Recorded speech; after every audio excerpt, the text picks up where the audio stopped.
once again, A Touch Mel's Kitchen is ready to cook. Ano ba ang aking lulutuin? Ako ay magluluto ng spaghetti.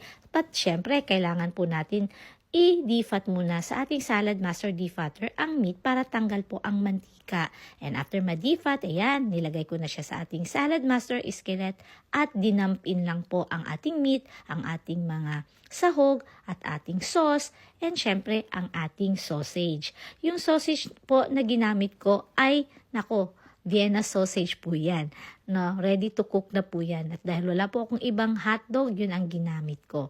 And while waiting na maluto po ang aking sauce at ang aking pasta, ay nagready na ako ng ating cheese. At ang ginamit ko ay ang food processor ng Salad Master. Easy to slice cheese. So yan, nakita nyo, kumukulo-kulo na ang ating sauce. Ready na para ihain sa aking anak. But